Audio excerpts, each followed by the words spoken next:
ನಮಸ್ತೆ, ಅಶ್ವ ಹೆಲ್ತ್ಗೆ ಸ್ವಾಗತ. ನಾನು ಕಾವ್ಯ ಆಚಾರ್. ಕೈಗಳ ಅಂದ ಹೆಚ್ಚಿಸುವ ಮದರಂಗಿಯಲ್ಲಿದೆ ಔಷಧೀಯ ಗುಣ. ಹೌದು, ಮದುವೆ, ನಿಶ್ಚಿತಾರ್ಥ ಸಮಾರಂಭಗಳಲ್ಲಿ ಹೆಣ್ಣು ಮಕ್ಕಳಿಗೆ ಮೆಹಂದಿ ಬೇಕೇ ಬೇಕು. ಇನ್ನು ಕೈಗಳನ್ನ ಕಂಗೊಳಿಸುವಂತೆ ಮಾಡುವ ಈ ಮದರಂಗಿ ಸೊಪ್ಪಿನಲ್ಲಿರುವಂತಹ ಕೆಲ ಔಷಧೀಯ ಗುಣಗಳು ಏನೇನು ಅಂತ ತಿಳಿಬೇಕಾ? ಹಾಗಾದ್ರೆ ಮಿಸ್ ಮಾಡದೆ ಈ ವಿಡಿಯೋ ನೋಡಿ. ಮೆಹಂದಿ ಸೊಪ್ಪನ್ನ ಅರೆದು ಅದಕ್ಕೆ ನಿಂಬೆ ರಸವನ್ನ ಸೇರಿಸಿ ಅಂಗೈ ಮತ್ತು ಅಂಗಾಲುಗಳಿಗೆ ಹಚ್ಚಿದ್ರೆ ಉರಿ ಕಡಿಮೆಯಾಗುತ್ತೆ. ಇನ್ನು ಮೆಹಂದಿ ಎಲೆಗಳನ್ನ ಅರೆದು ಅದರ ಪೇಸ್ಟ್ಗೆ ಕರ್ಪೂರವನ್ನ ಸೇರಿಸಿ ತಲೆಗೆ ಹಚ್ಚಿದ್ರೆ ಹೇನು ಸೀರು ನಾಶವಾಗುತ್ತೆ.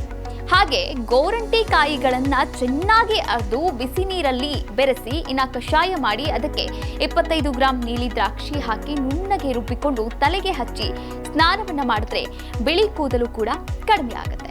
ಹಾಗೆ 2 ಹಿಡಿ ಗೋರಂಟಿ ಸೊಪ್ಪನ್ನ ಚೆನ್ನಾಗಿ ಜಜ್ಜಿಕೊಳ್ಳಿ. ನಂತರ ನೀರಿನಲ್ಲಿ ನೆನೆ ಹಾಕಿ ಆ ನೀರನ್ನ ಶುಭ್ರವಾದಂತಹ ಬಟ್ಟೆಯಲ್ಲಿ ಶೋಧಿಸಿ ದಿನಕ್ಕೆ 1 ಬಾರಿ 7 ದಿನ ಕೊಡಿದ್ರೆ ಕಾಮಾಲೆ ನಿಯಂತ್ರಣಕ್ಕೆ ಕೂಡ ಬರುತ್ತೆ.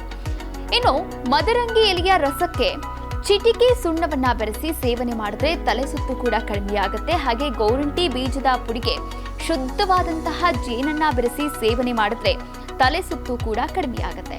ಹಾಗೆ ಹಸಿ ಗೋರಂಟಿ ಸೊಪ್ಪನ್ನ ಜಜ್ಜಿ ಉಂಡೆ ಮಾಡಿ ಹಲ್ಲು ನೋವಿರುವಂತಹ ಜಾಗಕ್ಕೆ ಇಟ್ಟರೆ ನೋವು ಕೂಡ ಕಡಿಮೆಯಾಗುತ್ತೆ. ಹಾಗೆ ಕೊನೆಯದಾಗಿ ನೋಡೋದಾದ್ರೆ ಚರ್ಮ ವ್ಯಾಧಿಗಳಿಗೆ ಹಾಗೂ ಬೆವರು ಸಾಲಿಗೆ ಗೋರಂಟಿಯ ರಸ ಕೂಡ ಹಚ್ಚಬಹುದು. ಈ ಒಂದು ಇಂಟ್ರೆಸ್ಟಿಂಗ್ ಮಾಹಿತಿ ನಿಮ್ಗೆಲ್ಲರಿಗೂ ಇಷ್ಟ ಆಯ್ತು ಅಂತ ಭಾವಿಸ್ತೀನಿ. ಮುಂದಿನ ವಿಡಿಯೋದಲ್ಲಿ ನಾನು ಸಿಗ್ತೀನಿ. ಅಲ್ಲಿವರೆಗೂ ನೀವು ನೋಡ್ತಾ ಇರಿ ಅಶ್ವ ಹೆಲ್ತ್.